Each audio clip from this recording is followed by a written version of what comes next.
अनंत साधना केंद्र आध्यात्मिक साधकों के लिए एक यूट्यूब चैनल है जो आध्यात्मिक मार्ग से संबंधित बुनियादी क्रियाएं तथा उच्च कोटि के अनुष्ठान व जानकारी प्रदान करता है।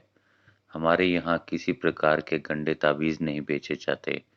ये जानकारियाँ केवल साधकों के ज्ञान हेतु दी जा रही हैं। किसी भी प्रकार की साधना शुरू करने के लिए गुरु मार्गदर्शन अति अनिवार्य है। अनंत साधना केंद्र में आप सबका स्वागत है। वैसे तो हम समय समय पर किसी विषय पर चर्चा करते रहते हैं, परंतु आज कुछ विशेष चर्चा करने जा रहे हैं। आप सब लोग जो तंत्र मंत्र अध्यात्म से जुड़े हुए हैं, वह गुरु जो लोगों को सिखा रहे हैं या अपना आश्रम खोलकर बैठे हैं, या वह लोग जो तंत्र का मजाक बनाए बैठे हैं, उन सबको आईना दिखाने की जरूरत है और वह समय आ गया है।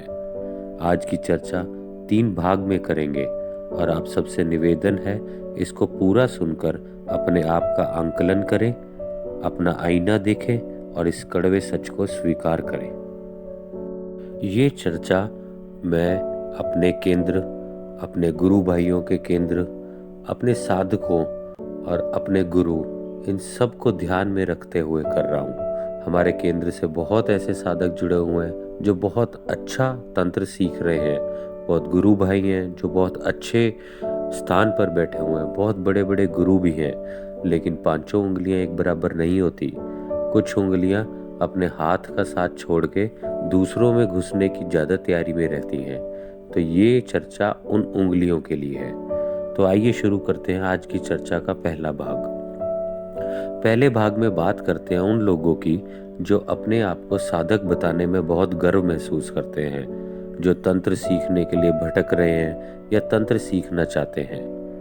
आप लोगों से मेरा एक ही प्रश्न है, आप लोग अपने आप को समझते क्या हैं? वस्त्रों की तरह रोज आप गुरु बदलते हैं, मेहनत कर नहीं सकते। गुरु पसंद आया तो गुरुजी, नहीं पसंद आया तो गालियां देना शुरू कर दिया, अपशब्द बोलना शुरू कर दिया। ये कैसा चरित्र है भाई आप लोगों का? साधना का अर्थ होता है साधना, अपने आप को साधना, अपने शरीर को साधना, अपनी सोच को साधना। जब आप लोग अपने मतलब के लिए गुरु बनाते हैं तो क्या गुरु को समझ नहीं आता?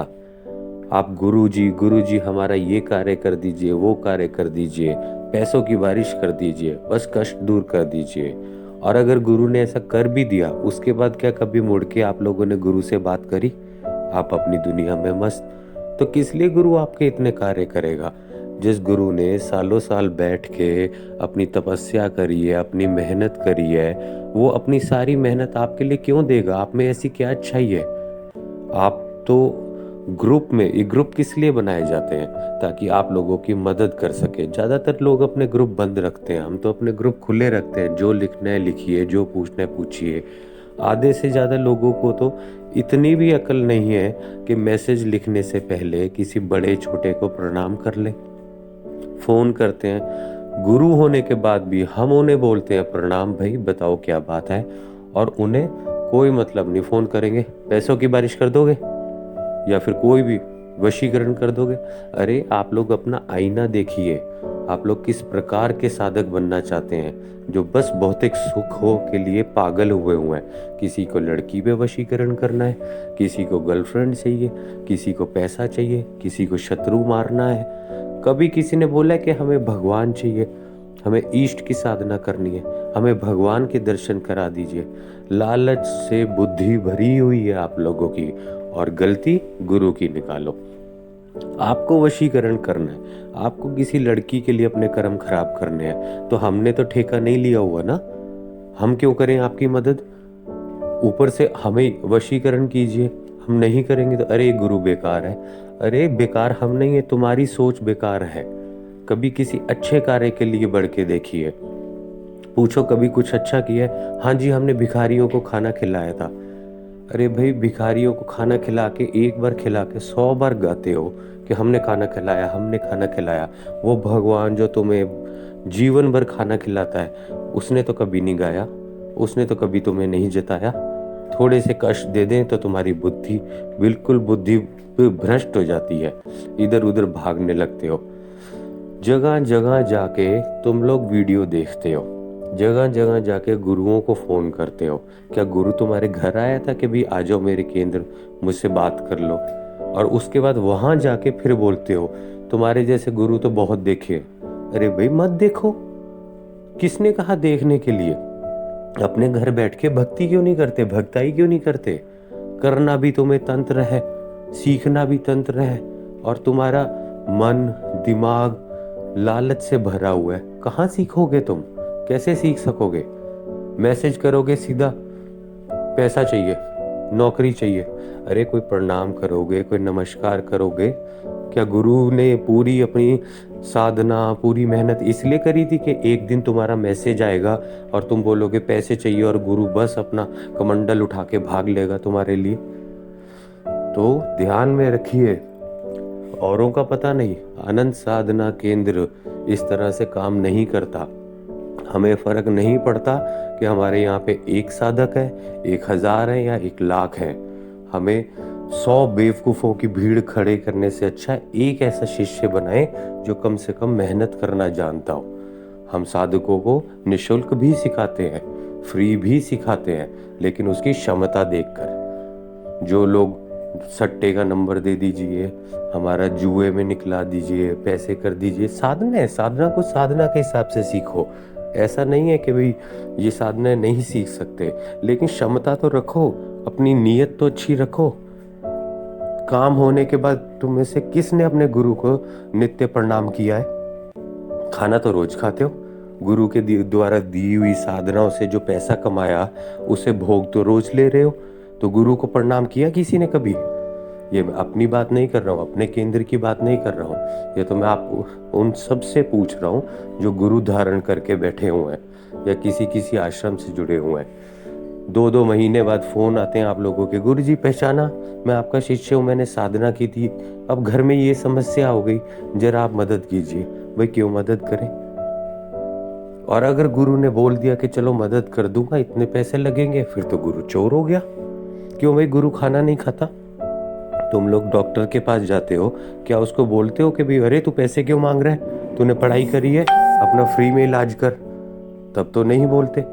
जो स्कूल में एडमिशन कराने जाते हो तब अध्यापक को बोलते हो या प्रिंसिपल को बोलते हो कि भाई बच्चे को फ्री में पढ़ाओ, कि भाई हाँ भाई तुमने शिक्षा ही तो देनी है। तो उनको जब नहीं बोलते तो अध्यात्म के में क्यों बोलते हो? क्या पंडित जब घर पे बुलाते हो, पूजा कराते हो, पंडित फ्री में करके जाता है? तो अगर किसी मनुष्य ने तंत्र सीखा है और वो तंत्र में गुरु के स्थान पे पहुंचा है, तो क्या वो रोटी नहीं खाता? क्या उसके बच्चे नहीं है? क्या वो जीवन नहीं जीता? उसको पैसों की जरूरत नहीं है? अपनी तरफ से आप लोग बोलते हैं महाविद्या करा दीजिए, हम आपको 11 रुपए सेंड कर देते हैं। भाई 21 रुपए मेरे से ले लो और दोबारा फोन मत करना। तुम्हें क्या लगता है 2-2 3-3 महीने हम बैठ के तुम्हें पूरा सिखाएं, सब कुछ करें, और उसके बाद तुम प्रणाम तक नहीं करो, और काम निकलने के बाद 2 लाइन में बस मैसेज भेजो कि हाँ जी बस ठीक है ये काम है? थोड़ा तो इंसान बनो, थोड़ा तो ध्यान रखिए। आप लोग जो लोग काम करते हैं, ऑफिस जाते हैं, देखते हैं ना कि एक मनुष्य, एक व्यक्ति अगर एक ऑफिस छोड़ देता है तो दूसरे ऑफिस में जब जाता है तो पूछा जाता है कि पहला ऑफिस क्यों छोड़ा। उसी तरह अध्यात्म में भी भगवान देखता है इसने पहला गुरु क्यों छोड़ा और किन हालात में छोड़ा, क्या बोल के छोड़ा। फिर बोलते हैं हमारी साधनाएं सिद्ध नहीं होती। अरे सिद्ध कैसे होंगी? गुरु का अपमान कर रहे हो। गुरु गोविंद दोहु कड़े काके लागू पाए, बलिहारी गुरु आपके जिन्हें गोविंद दियो में लाए। गुरु का स्थान सबसे ऊपर बताया गया है। माना आजकल कुछ गुरु ठीक नहीं है, लेकिन कोई भी गुरु आपको घर तो नहीं लेने आ रहा ना। आप उनके पास जा रहे हैं, आप उनसे बात कर रहे हैं, आपको नहीं अच्छा लग रहा, कोई बात नहीं, आप कहीं और चले जाइए, लेकिन अपशब्द बोलने का क्या मतलब है? और अगर किसी को गुरु धारण किया है तो कम से कम इज्जत तो दीजिए। आप जिससे सीखना चाहते हैं, जिससे सब कुछ प्राप्त करना चाहते हैं, साधना में आएंगे, गुरुजी हमें 11 लाख रुपए चाहिए, हम पे कर्ज है, आप उतरवा दीजिए। और गुरुजी कहेंगे कि 11 लाख के लिए भाई 1100 रुपए की जरा दक्षिणा लगेगी, उसके लिए हवन करना है। वो कहेंगे अरे गुरु तो चोर है। तुम्हें गुरु 11 लाख उठा के दे दे तो वो अच्छा है, और अच्छा भी क्या, 2 दिन के लिए अच्छा, तीसरे दिन तुम गुरु को भूल जाओगे। तो भाई पहले अपना आईना देखिए। गुरु को ब्लेम करने से पहले, गुरु को बुरा बोलने से पहले कम से कम अपना आईना देखिए कि आप कितने सच्चे साधक हैं। याद रखिएगा, 100 चीजें प्राप्त कर लेंगे गुरु के सानिध्य में, लेकिन जिस दिन गुरु का मन उखड़ गया और जिस दिन गुरु अलग हो गया, वो 100 की 200 के वापस चली जाती हैं। क्योंकि सच्चे गुरु के साथ परमेश्वर चलता है, सच्चे गुरु के साथ उसका गुरु और उसका गुरु और उसके देव, ईष्ट, कुल सब चलता है। तो इसीलिए अपने आप को सुधारिए। इसलिए एक साधक बनने से पहले अच्छे इंसान बनिए। आप लोग समझिए कि जो गुरु है वो भी तो इंसान है, उसे भी भूख लगती है, वो भी एक मेहनत करके कहीं पे पहुंचा है। जब आप किसी और क्षेत्र के किसी भी प्रकार के गुरु को पूरा आदर देते हैं, तो आध्यात्मिक मार्ग के गुरु को आप इस तरह से क्यों बात कर रहे हैं? किस तरह के साधक है आप? कैसा चरित्र है आप लोगों का? क्या ये सीखा आप लोगों ने? ये आपकी परवरिश है, ये आपके संस्कार है कि आप गुरु के पास जाके बोल रहे हैं हमें अध्यात्म सिखाइए, हमें भगवान प्राप्त करना है, हमें शक्तियां प्राप्त करनी है, और उसी गुरु को गालियां दे रहे हैं, धर्म को गाली दे रहे हैं। कोई क्या पाएंगे आप इससे? एक बार बैठ के आंकलन करके देखिए। जो भी मनुष्य, गारंटी के साथ लिख के दे सकता हूँ पेपर पे, जो भी मनुष्य जगह जगह जाके, यूट्यूब हो, फेसबुक हो या कहीं पे भी हो, जाके गुरुओं को बुरा भला बोल रहे हैं, उनको गालियां दे रहे हैं, वो आपको हमेशा भटकते ही मिलेंगे। हो सकता है कि भी उनके पास थोड़ा बहुत पैसा जो उनके माँ बाप छोड़ गए हो, बहुत जल्दी वो उसका भी नाश कर लेंगे, लेकिन उनके जीवन में ऐसा कुछ नहीं होगा जिससे लोग प्रेरित हों या भगवान खुश हो। वो बस भटकते हैं, भटकते रहेंगे और भटकने के लिए ही पैदा हुए। तो इसलिए अगर आप लोग कुछ सीखना चाहते हैं तो पहले अच्छे मनुष्य बने, अच्छे इंसान बने, उसके बाद साधक बने। और बाकी केंद्रों का पता नहीं, इस केंद्र में आप बिल्कुल भी ये ना सोचें कि आप 2 गाली दे देंगे, उल्टा लिख देंगे तो हमें बुरा लग जाएगा। मेरी तरफ से जो भी अच्छे से आगे बढ़ना चाहेगा उसको हमारा पूरा साथ है, अन्यथा आप 100 बार भी ग्रुप में प्रश्न पूछ लेंगे, मैं उत्तर नहीं दूंगा। आप पहले ढंग के इंसान बनिए, अच्छे साधक बनिए, अपनी मेहनत का परिचय तो दीजिए। मेहनत नहीं करनी, किसी ने को नित्य पूजा नहीं आती, ना नित्य पूजा करनी, बस सारा दिन 2-2, 3-3 घंटे बैठ के यूट्यूब पे ये वीडियो वो वीडियो, पैसा चाहिए, मेहनत तो करो। तो इसलिए इस बात को यहीं पे समाप्त करते हुए, साधकों के लिए जो मेरा खुद का विचार था, जो मैंने देखा पिछले 2-3 महीनों में, जो मैंने रोज के फोन आए, मैसेज आए, उनसे जो मुझे महसूस हुआ वो आप लोगों को बता रहा हूँ कि आप उन लोगों के पास जाइए जो एक रात में सिद्धियां करा देते हैं, एक रात में अप्सराएं दिला देते हैं, एक रात में यक्षिणियां, महाविद्या सब करा देते हैं। हमारे यहाँ पे ऐसा कुछ नहीं होता, और किसी भी अच्छे गुरु के यहाँ पे ऐसा कुछ नहीं होता। तो इसलिए वहम से बाहर आइए, मेहनत कर सकते हो तो कीजिए, नहीं कर सकते हो तो भटकिए, जितना भटकना है भटकिए, आपका जीवन है। लेकिन हमसे कोई आशा मत रखिए, मेरे से कोई आशा मत रखिए कि मैं किसी ऐसे इंसान की मदद करूंगा जो इस तरह की भाषा का प्रयोग करता हो, जो इस तरह के विचार रखता हो, और जो बस अपने मतलब या स्वार्थ या समय के लिए गुरु बनाना चाहता हो। यही कारण है हम किसी को सीधा दीक्षा नहीं देते हैं।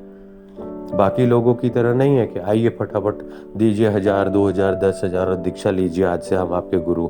हमारे यहाँ पे ऐसा नहीं होता है। हम साल में 1 या 2 या 3 ही शिष्य बनाते हैं, और वो बिल्कुल चुन के बनाते हैं जिन्होंने पूरे साल मेहनत करी हो, जिनको हर हिसाब से तंत्र और गुरु दोनों का महत्व पता हो।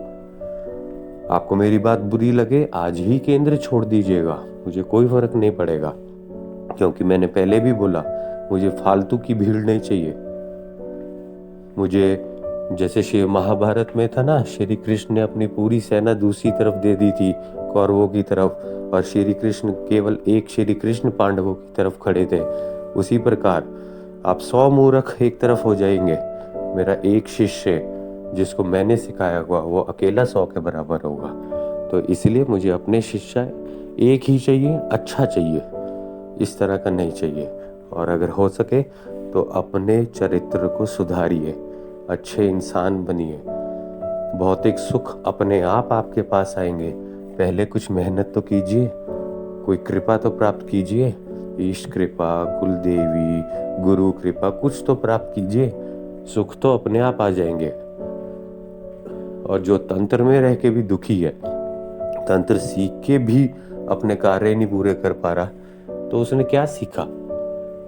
तंत्र तो है ही इसीलिए कि भी कोई भी समस्या अगर सामने आती है तो उसका निपटारा कर सके, किसी भी प्रकार की समस्या हो।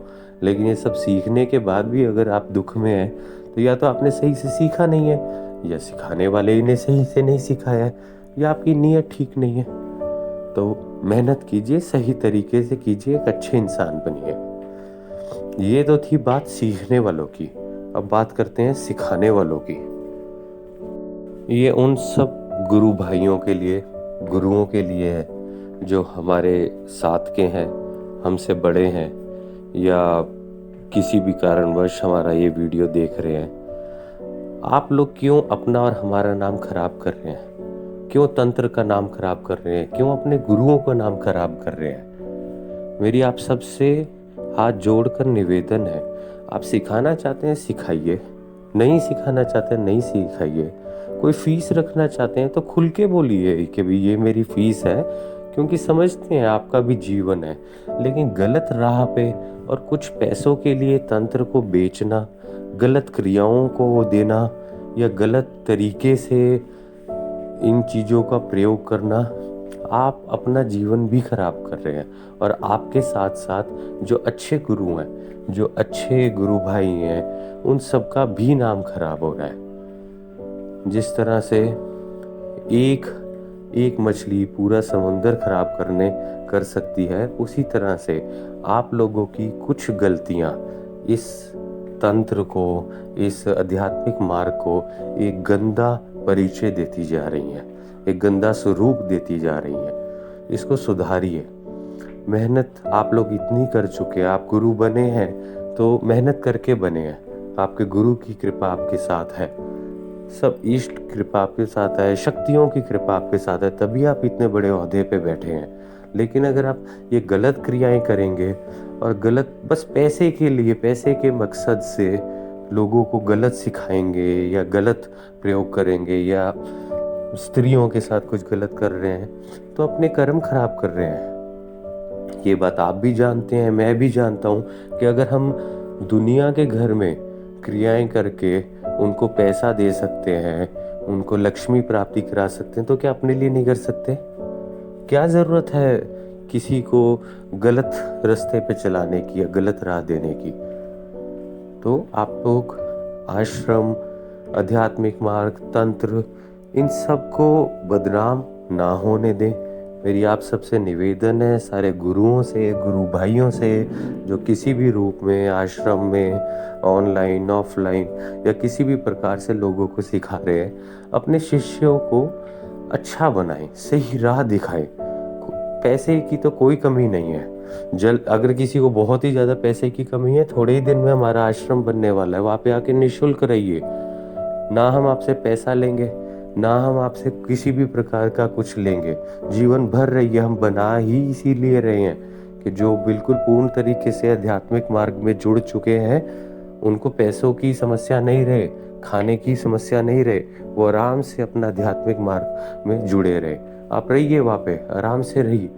उसके लिए आप मुझे डायरेक्ट फ़ोन कर सकते हैं, केंद्र के नंबर पे फ़ोन कर सकते हैं, लेकिन अपना और अपने गुरुओं का सम्मान बनाइए, उनकी इज्जत बनाइए। यही मेरी आप सबसे गुजारिश है, और यही आप सबसे उम्मीद है कि आप सारे नहीं तो इस वीडियो को देख के अगर एक इंसान भी बदलता है तो मैं सोचूंगा मेरा वीडियो बनाना, ये संदेश देना सफल हुआ। तो इसलिए गलत चीज़ों के पीछे भागने की बजाय सही कार्य कीजिए, सही क्रियाएं सीखिए और इज्जत दीजिए, तभी इज्जत मिलेगी। धन्यवाद। आशा है आप सबको हमारे द्वारा बताई गई शुरुआती जानकारी पसंद और समझ आई होगी। इसी प्रकार की और जानकारियों और प्रयोगों के लिए आप हमारे व्हाट्सएप या टेलीग्राम ग्रुप से भी जुड़ सकते हैं। हमारे फेसबुक पेज, व्हाट्सएप ग्रुप और टेलीग्राम ग्रुप की जानकारी नीचे डिस्क्रिप्शन बॉक्स में दी गई है। आप हमें सब्सक्राइब और लाइक भी कर सकते हैं। जय मां कालिका।